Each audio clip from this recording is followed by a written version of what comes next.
अस्सलाम वालेकुम व्यूअर्स, मैं हूं समीना पाशा। उम्मीद है आप लोग खैरियत से होंगे। व्यूअर्स, कुछ अहम खबरें और अपडेट्स लेकर इस व्लॉग में आपके सामने हाजिर है जनाब। 3 दिन हो चुके हैं, फैसला आया हुआ है अलकादिर ट्रस्ट केस का, लेकिन इसके ऊपर तूफान अभी तक थम नहीं रहा। और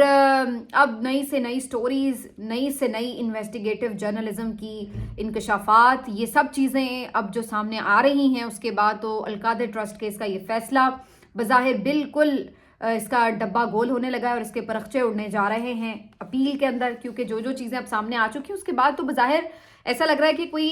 है ही नहीं है, केस सिरे से वजूद ही नहीं रखता जिस तरीके से ये केस बनाया गया और जैसे कि इसमें फैसला भी सुनाया गया है। तो ये सब क्या है, इसके ऊपर नई क्या बातें हैं जो अब सामने आ रही हैं, इसके ऊपर बात करेंगे। पीटीआई के लिए एक अच्छी खबर है, मुल्क व कौम के लिए भी आज एक ऐसी इंपॉर्टेंट खबर है जिसके बारे में सबको इंतज़ार है। वी होप कि वो एक अच्छी खबर के तौर पर सामने आ सके।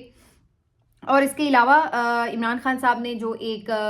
तय कर लिया है फॉर्मूला, उसके ऊपर भी बात करते हैं। तो काफ़ी कुछ इस व्लॉग में। आपसे रिक्वेस्ट है कि चैनल को सब्सक्राइब कर लें अगर अभी तक सब्सक्राइब नहीं किया। बात का आगाज़ करते हैं कि तूफान जो है वो थम नहीं रहा। अलकादिर ट्रस्ट केस का जब से फैसला आया है, इस केस के ऊपर मजीद बात हो रही है, मजीद इसकी परतें खुल रही हैं और हर कोई इसको समझने की कोशिश कर रहा है कि इसमें गलत क्या हुआ है। पीटीआई ज़ाहिर है अपने तौर पर डिग आउट कर रही है कि इसको कैसे कमज़ोर फैसला और गलत फैसला साबित करें, और दूसरी तरफ हुकूमत अपना पूरा जोर लगा रही है कि किस तरह इसको बिल्कुल दुरुस्त फैसला साबित करें और ये साबित करें कि इमरान खान साहब चोर हैं और उन्होंने कोई डाका मारा है या कोई अपने इख्तियारात का नाजायज़ इस्तेमाल किया है। तो दोनों तरफ से ये कोशिशें जारी हैं,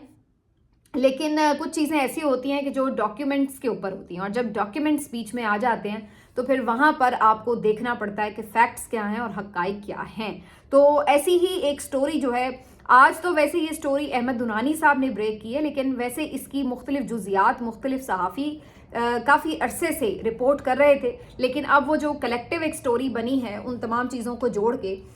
उसने अगर देखा जाए तो अलकादिर ट्रस्ट केस के बिल्कुल परखचे उड़ा कर रख दिए हैं। अहमद नूरानी साहब ने जो स्टोरी आज की है, उन्होंने बरतानवी अदालत का फैसला, इसके डॉक्यूमेंट्स भी सामने लेकर आते हुए इसको एक्सप्लेन किया है। एनसीए का जो एग्रीमेंट हुआ है मलिक रियाज साहब के साथ, तो उसकी जुजियात भी कुछ सामने आ सकी हैं और उसके बाद जो ये फैसला लिखा है उसमें इन दोनों चीज़ों को किस तरह से यूज़ किया गया है, ये सब चीज़ें मतीउल्लाह जान साहब जो है वो अपने व्लॉग में करके बता चुके हैं। तो ये सारी चीज़ों को अगर मैं आपको आसान अल्फाज में समझाऊं तो इससे जो पता चल रहा है वो ये स्टोरी समझ में आ रही है कि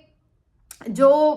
हसन नवाज साहब की प्रॉपर्टी थी, मलिक रियाज साहब ने 9 अरब की प्रॉपर्टी ज़्यादा पैसों में चूँकि ख़रीदी, तो इसके ऊपर एनसीए के कान खड़े हुए, उन्होंने इसके ऊपर इन्वेस्टिगेशन की। पता ये चला कि जी इन दोनों ने ये आपस में जो है वो लेन देन किया है। अब इसके अंदर फर्दर क्या उन्होंने इससे डिग आउट किया, ज़ाहिर है वो तमाम तफसीलात तो सामने नहीं आ सकी, लेकिन उसके बाद जो उन्होंने वक्ती तौर पर ये रकम फ्रीज़ की हुई थी, उसके बाद उन्होंने मलिक रियाज साहब के जो साहबजादे हैं उनके साथ मजीद निगोसिएशंस की और उसके बाद उन्होंने एनसीए ने, जो वहाँ की नेशनल क्राइम एजेंसी है, उनकी तरफ से ये एक एग्रीमेंट साइन हुआ दोनों पार्टीज़ के दरमियान, जिसके तहत इन्होंने ये तय पाया कि मलिक रियाज साहब के ये जो पैसे हैं ये सुप्रीम कोर्ट ऑफ पाकिस्तान के अकाउंट में जमा करवाए जाएंगे, जहां पर मलिक रियाज साहब को ऑलरेडी एक जजमेंट के तहत कुछ जुर्माना जो था वो अदा करना था। तो ये एनसीए के ही एग्रीमेंट के साथ मलिक रियाज साहब की एग्रीमेंट हो चुका था और इसके लिए हुकूमत पाकिस्तान की तरफ से भी ज़ाहिर है एक कॉन्सेंट चाहिए था कि वो इस मामले के ऊपर इत्तेफाक रखते हैं या नहीं। अगर हुकूमत पाकिस्तान ये कहती कि नहीं जी ये पैसे तो हम रखेंगे, जो कि किसी तरह उनके साबित अभी तक तो नहीं हो रहे थे, तो उस सूरत में इनको फिर केस करना पड़ता और ये साबित करना पड़ता हुकूमत पाकिस्तान को कि ये मनी लॉन्ड्रिंग का पैसा है और ये हुकूमत पाकिस्तान की मिल्कियत है। लेकिन चूंकि उस वक्त की जो गवर्नमेंट थी उनकी तरफ से ये सोचा गया कि इसके ऊपर बहुत सारे पैसे भी लगेंगे हुकूमत पाकिस्तान के केस करने में और केस हारने का भी खदशा रहेगा। तो अगर ऐसी कोई एग्रीमेंट हो रही है मलिक रियाज और एनसीए की, तो उसके दरमियान में कोई रुकावट डाले बगैर हम यूँ करते हैं कि इस पैसे को पाकिस्तान आने देते हैं। यानी कि इस पैसा आ तो पाकिस्तान में ही रहा है, चाहे वो सुप्रीम कोर्ट में आ रहा हो या हुकूमत पाकिस्तान के अकाउंट में। तो इस लिहाज से उन्होंने ये फैसला किया कि केस लड़ने में मजीद ज़ाहिर है पैसे भी लगेंगे, तो इस तरह से इस जो एग्रीमेंट इनका है इसको मंजूरी दे देते हैं हुकूमत पाकिस्तान की तरफ से और कोई क्लेम इसके ऊपर नहीं करते। और इसी के तहत जो शहजाद अकबर साहब हैं उन्होंने इसमें वहाँ पर हुकूमत पाकिस्तान के नुमाइंदे के तौर पर इस सेटलमेंट में अपना जो एक किरदार था वो अदा किया। बाद में बरतानिया की जो अदालत है उसने इस सारे मामले में इसी तरह इसको क्लियर भी किया और फैसले में तहरीर भी कर दिया कि NCA के साथ मलिक रियाज साहब की ये सेटलमेंट हुई है। अब ये जो सारी कहानी है इसको अब जिस तरह से एक्सपोज किया गया है उसमें पता ये चल रहा है कि जज साहब ने जो बरतानवी अदालत का फैसला है या जो NCA के एग्रीमेंट के तहत हुआ था उस सारी सूरत हाल में जो बरतानवी अदालत के फैसले के कुछ हिस्से हैं वो तो as it is copy paste किए गए हैं जज साहब की तरफ से, जिन्होंने अभी ये अल-कादिर ट्रस्ट का फैसला इमरान खान के खिलाफ सुनाया है। और शुरू का जो हिस्सा है जिसमें वो सिर्फ ये बात कर रहे हैं कि क्या हुकूमत पाकिस्तान के पास ये पैसे जाने हैं, तो वहाँ तक तो उन्होंने उसको कॉपी पेस्ट किया है। लेकिन आगे जहाँ पर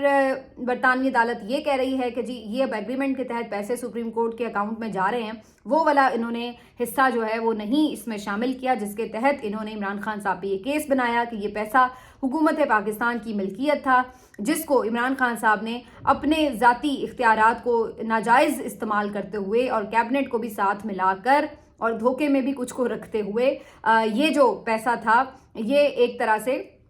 मलिक रियाज साहब को उन्होंने फैसिलिटेट किया। और उस फैसिलिटेशन को उन्होंने फ्री में नहीं किया बल्कि उसके बदले मलिक रियाज ने उनको खुश होकर इनाम के तौर पर एक ज़मीन दी। और ये जो ज़मीन थी ये वही ज़मीन है जिसके ऊपर आजकल अल-कादिर यूनिवर्सिटी तामीर की गई है।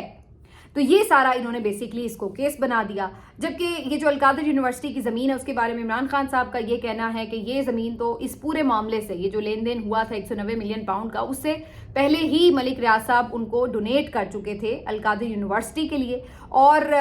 वो यूनिवर्सिटी एक ट्रस्ट के तहत बनी और इस ट्रस्ट को जो है बुशरा बीबी और इमरान खान साहब हेड करते हैं, अगरचे वो उसके बेनिफिशियल ऑनर नहीं हैं, लेकिन इसके साथ साथ उसको उन्होंने यूनिवर्सिटी को तामीर भी किया और उसके बाद फिर उसके अंदर बच्चों की पढ़ाई भी शुरू हो गई। तो वो जो एक कमिटमेंट थी उनकी वो उन्होंने पूरी कर दी। अब जज साहब ने ये जो फैसला लिखा है उसके बाद अब जो स्टोरीज सामने आ रही हैं, पूरी वर्डिक्ट जो लेकर आए हैं मुख्तलिफ सहाफ़ी निकाल करके, तो उसके बाद ये स्टोरी समझना मुश्किल नहीं रहती कि ये सारा कुछ जो है इसमें कहीं पे एक तो ये कि कोई करप्शन साबित नहीं होती, ये भी साबित नहीं होता कि ये पैसा हुकूमत पाकिस्तान का था, ख़जाने का था, मुल्की ख़जाने को तो कोई नुकसान इसलिए इससे नहीं पहुंचा। और जहां तक इसके वापस लाने के हवाले से बात थी तो उसमें एक ज़रूर किरदार अदा किया गया और उसकी वजह मैं आपको बता चुकी हूँ कि इमरान खान साहब का ये समझना था कि अगर केस करेंगे तो इसमें फिर मजीद पैसे लगेंगे, तो पैसा तो इन एनी केस पाकिस्तान में आ रहा है तो ठीक है, अगर वो जुर्माने की मद में सुप्रीम कोर्ट के अकाउंट में जा रहा है। तो ये सारी कहानी थी। लेकिन अब जिस तरह से वो कहते हैं कि अल्लाह ताला जब मदद करता है तो फिर शायद इसी तरह की कुछ मददें हैं, वसाइल भी, और इस तरीके से फिर चीज़ें जो हैं सामने आ जाती हैं। अभी 2 दिन नहीं हुआ फैसला आए हुए, लेकिन इसमें काफ़ी कुछ ओपनली सामने आ चुका है, जिससे बज़ाहिर इमरान खान साहब और बुशरा बीबी साहिबा तो खैर अदरवाइज भी बिल्कुल ही इनोसेंट साबित होते हैं और बज़ाहिर नहीं लगता है कि उनकी तरफ से कोई किसी किस्म की बेज़ाब्तगी या कानून की खिलाफवर्जी की गई है। हाँ, ये ज़रूर था कि अगर ये ट्रस्ट डोनेशन जो ली गई थी, बनाया गया था और उसके तहत यूनिवर्सिटी ना बनाई जाती और इमरान खान साहब और बुशरा बीबी साहिबा वो पैसे खुद रख लेते, तो तब भी ये बात हो सकती थी कि जी उन्होंने तो डोनेशन के लिए डोनेट की थी ये ज़मीन एक फलाही काम के लिए, लेकिन उसको इमरान खान साहब अपने पर्सनल यूज़ में ले आए, तो फिर एक केस ज़रूर बनता था कि इस सूरत में इमरान खान साहब जो थे वो करप्शन के मुर्तकिब हुए। लेकिन जिस मकसद के लिए वो ज़मीन आई थी उसके ऊपर अगर वही यूनिवर्सिटी तामीर की गई है तो फिर ये भी किस तरह से उनका मिसयूज़ ऑफ अथॉरिटी बनता है, तो ये भी बात समझ नहीं आती। बहरहाल अब इसके ऊपर जो है ज़ाहिर है PTI वाले खूब अपना नैरेटिव जो है वो सामने लेकर आ रहे हैं। हुकूमत जो है वो फिर भी, हालांकि उनके पास अभी कोई ठोस शवाहिद या जवाब तो मौजूद नहीं है, लेकिन शोर वो डाली जा रहे हैं, चोर है, डाकू है, लेकिन इनका शोर मसले की बात यह है कि कोई सुनने के लिए तैयार नहीं है, क्योंकि ये प्रेस कॉन्फ्रेंसेस का जो सिलसिला जारी रखे हुए हैं, आपको पता ही है प्रेस कॉन्फ्रेंस आजकल इनकी देखता कौन है, TV तो वैसे ही लोगों ने बंद कर दिए हुए हैं। तो ये जो सारी कहानी है उसके बाद अब हुकूमत के लिए मजीद सुबकी का सामना होगा जब ये हाई कोर्ट में फैसला जाएगा। भले आप कोई भी जज बिठा दे, जब खुली अदालत में मुकदमा चलता है तो इतना आसान नहीं होता। आपको याद होगा कि आमिर फारूक साहब जो कि बज़ाहिर इस पूरे सिस्टम में किस कदर इंपॉर्टेंट है, इमरान खान साहब तो कहते हैं कि वो इसी सिस्टम के ओपनिंग बैट्समैन हैं, लेकिन साइफर केस भी जब उनकी अदालत में लगा था तो उनके साथ मियां गुल हसन औरंगजेब साहब थे, और इन 2 जजों ने इमरान खान साहब और शाह महमूद कुरैशी साहब को बाइज्जत बरी किया था इन दोनों केसेस में। इस केस में तो वजह क्या थी कि जब आपके पास हकाइक ना हो तो फिर जब खुली अदालत में आप केस सुनते हैं तो इतना आसान नहीं होता झूठ को सच और सच को झूठ बना देना। तो इसी वजह से हमें नजर आता है कि अब इस वक्त हुकूमत के लिए मज़ीद सुबकी हुई है, मज़ीद इनकी आप बेइज्जती कह लें कि हुई है कि इन्होंने एक गलत सज़ा जो है वो सुनवाई है। बहरहाल इसके ऊपर ज़ाहिर है अभी बातचीत आगे चलती रहेगी। लेकिन एक अच्छी खबर जो आज पाकिस्तान तहरीक इंसाफ के लिए है वो ये कि समी वज़ीर, इनके वो कारकुन जो कि मिलिट्री तहवील में रहे और जब वो वापस अब मिले हैं तो वो काफ़ी ज़्यादा उनकी हालत ख़राब थी, उनकी याददाश्त का भी मसला था और वो बहुत ज़्यादा अंडर प्रेशर थे, दबाव का नतीजा लग रहा था कि उनका जो ज़हनी तवाज़ुन था वो दुरुस्त महसूस नहीं होता था, पहचान नहीं पाते थे, चीखने लगते थे और उनकी कंडीशन बिल्कुल भी ठीक नहीं थी। बहरहाल उनको एक प्रॉपर ट्रीटमेंट दिया गया। केपी हुकूमत ने इस सिलसिले में काफ़ी उनके लिए अच्छे अरेंजमेंट्स भी किए, जिसके बाद अब वो रूबा सेहत हो चुके हैं और फाइनली उनको हॉस्पिटल से डिस्चार्ज भी कर दिया गया और अब वो अपने घर बन्नू आ गए हैं जहाँ पर इनका इस्तकबाल हुआ। और ये इनकी जो स्टोरी थी ये बड़ी तकलीफ दे थी, क्योंकि ये जो इन्होंने इस वक्त उसमें सारा मिलिट्री कस्टडी में मुबैना तौर पर झेला है वो बहुत तकलीफ दे है। और जिस तरह के वो अल्फाज गुनूदगी में दोहराते थे या जो अपनी एक सेंसेस में जब वो नहीं होते थे तो जो चीज़ें वो डिस्क्राइब करते थे कि मुझे लटकाया गया है, मेरे ऊपर मक्खियाँ छोड़ दी गई हैं, मुझे काट रही हैं और इस तरह के वो अल्फाज बोलते थे, तो बज़ाहिर ऐसे लगता था कि जो उनका सब कॉन्शियस है उसमें ये तमाम चीज़ें इस तरह से रिकॉर्ड का हिस्सा बन गई हैं कि वो उस कैफियत से अभी तक निकल नहीं पा रहे ज़हनी तौर पर। तो इस तरह की उनकी जो हालत थी वो काफ़ी ज़्यादा परेशान कुन थी। बहरहाल अच्छी खबर ये कि अब फाइनली वो ठीक ठाक हो गए हैं और अब वो बन्नू अपने घर आ गए हैं। आज एक और ख़बर है, उसके ऊपर तमाम पाकिस्तानियों की नज़र है और वो है डॉक्टर आफिया सिद्दीकी साहिबा की रिहाई से मुतल्लिक। इस सिलसिले में भी हुकूमत पाकिस्तान की तरफ से भी कोशिशें जारी थी, अदालत में भी इसको चलाया जा रहा था केस को। और इसके बाद अब जब वहाँ से अगर हम अमेरिका की बात करें, वहाँ से जो खबर आ रही है उसके मुताबिक स्काई न्यूज़ ने ये क्लेम किया है कि डॉक्टर आफिया सिद्दीकी साहिबा ने एक रहम की अपील जो है, माफ़ी की अपील जो है वो अमरीकी सदर के रूबरू पेश की थी, यानी ज़ाहिर जाते हुए सदर के रूबरू। और जो बाइडन साहब जो है इन्होंने कुछ लोगों को माफ़ भी कर दिया है, कुछ की सज़ाएं ख़त्म की हैं, कुछ की सज़ाओं में थोड़ी बहुत कमी भी की है, तो जाते जाते वो ये कुछ काम करके गए हैं। डॉक्टर आफिया सिद्दीकी का जो मामला है उसके ऊपर अभी फैसला महफूज है, अभी आना है। और जो उनकी बहन है फौजिया सिद्दीकी साहिबा, वो अब अमेरिका पहुंच चुकी हैं। वो काफ़ी उम्मीद कर रही हैं इस बात की कि डॉक्टर आफिया सिद्दीकी को भी रिहाई मिल जाए और उनको भी माफ़ी तलाफ़ी करके वहाँ से निकाल लिया जाए उस जेल से। तो वो काफ़ी ज़्यादा इस बारे में होपफुल है और उन्होंने कौम से दुआओं की अपील भी की है कि ये फ़ैसला बिल आखिर उनके हक में आ जाए। तो लेट्स सी कि इसके ऊपर क्या फैसला होता है। लेकिन जाहिर है अगर डॉक्टर आफिया सिद्दीकी की रिहाई होती है, उनकी वतन वापसी होती है, तो ये एक खुशाइन बात होगी, क्योंकि इस मामले के ऊपर कौम एक जज्बाती वाबस्तगी रखती है कि उनको लगता है कि कौम की एक बेटी जो है वो वहाँ पर सफ़र कर रही है और उनके साथ दौरान क़ैद बहुत ही खौफनाक किस्म का सलूक होता रहा है। तो बहुत उन्होंने मुश्किलें और अजियतें भी झेली हैं। उनके ऊपर जो भी इल्ज़ामात हों दहशत गर्दों की मुआवनत के या जो कुछ भी सिलसिला, लेकिन बहरहाल उसके बाद जो उनके साथ एक पूरा ट्रीटमेंट रहा है वो ज़ाहिर है उसकी वजह से जो कौम है वो काफ़ी उनके लिए एक हमदर्दी का जज्बा रखती है। तो आज ये खबर आएगी, इंशाल्लाह अगले व्लॉग में इसके ऊपर भी बात करेंगे। लेकिन आज इस सिलसिले में सबकी नज़रें जो हैं उधर लगी हुई हैं कि शायद जो बाइडन इंतज़ामिया जाते जाते ये एक अच्छा काम कर जाए। आखिर में जी आपको ये बता देते हैं कि कल के रोज़ एक स्टोरी जो थी इंपॉर्टेंट थी वैसे, लेकिन मिस हो गई क्योंकि बहुत सारी स्टोरीज अल-कादिर ट्रस्ट का जो फैसला है उसकी वजह से ही इधर उधर हो गई। ये स्टोरी थी कि जब इमरान खान साहब से मुख्तलिफ वर्कर्स की मुलाकात हुई GHQ गेट हमला के सिलसिले में, तो वहाँ पर उन्होंने इमरान खान साहब से इस बात के ऊपर शिकायत भी की और ज़ोर भी दिया कि जो मुख्तलिफ रहनुमा पार्टी छोड़ गए थे या पार्टी से दूर हो गए या खामोश हो गए या जिनका किरदार किसी भी लिहाज से मशकूक हो गया, उनसे मुतालिक जो है वो फैसला किया जाए। क्योंकि उनको कारकुनों को ये लगता है कि बहुत से जो लीडर्स थे वो दोबारा से वापसी के लिए परतोल रहे हैं या अपने आप को डिक्लेयर कर रहे हैं कि जी वो तो पार्टी में ही हैं। तो उनका ये कहना है कि जी इसके ऊपर जो है आपकी हिकमत अमली वाज़ेह होनी चाहिए, इसके ऊपर पॉलिसी बनाएं। वैसे तो इसके बारे में जो पहले एक बात PTI की तरफ से की जाती रही है वो ये कि इमरान खान साहब जब रिहा होंगे तो उसके बाद वो खुद फैसला करेंगे कि उन्होंने किसको पार्टी में वापस लेना है या नहीं लेना। लेकिन अब ये खबर आ रही है कि इमरान खान साहब ने इसके ऊपर कारकुनों के इसरार के ऊपर ये ज़रूर कहा कि जो लोग प्रेस कॉन्फ्रेंसेस में, TV टॉक शोज़ में तनकीद करते रहे हैं या किसी भी तरह उन्होंने पार्टी से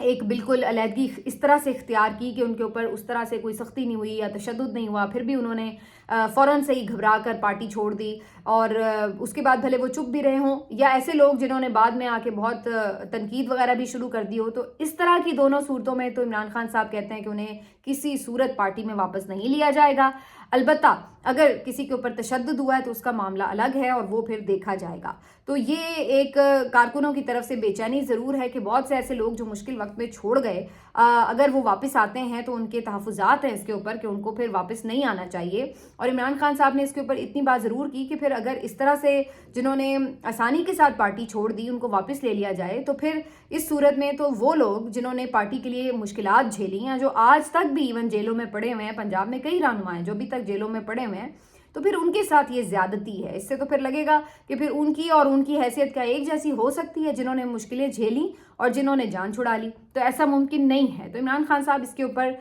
जो है वो क्लियर हैं कि तमाम लोगों के लिए बहरहाल वापसी नहीं होगी, लेकिन ये उन्होंने ज़रूर कहा कि जो लोग जिनके ऊपर तशद्दुद हुआ या ज़्यादा ही जुल्म हुआ, उनके हवाले से फिर वो रिव्यू ज़रूर करेंगे। तो ये जी इस हवाले से भी एक इम्पॉर्टेंट कहानी है। अगले व्लॉग में ख़ास तौर पर ट्रंप साहब की तकरीब हलफ-बर्दारी के ऊपर भी बात करेंगे, पीटीआई से वहाँ किस किस ने जाना था और हुकूमत पाकिस्तान की तरफ से कौन गया, इसके ऊपर भी तफसीली व्लॉग होगा अगला। और ज़ाहिर है जो यहाँ के मामलात हैं उससे जुड़ी अहम खबरें भी होंगी। आपसे रिक्वेस्ट है कि चैनल को सब्सक्राइब कर लें अगर अभी तक सब्सक्राइब नहीं किया। मिलते हैं आपसे अगले व्लॉग में, अपना ख्याल रखिए, अल्लाह हाफ़िज़।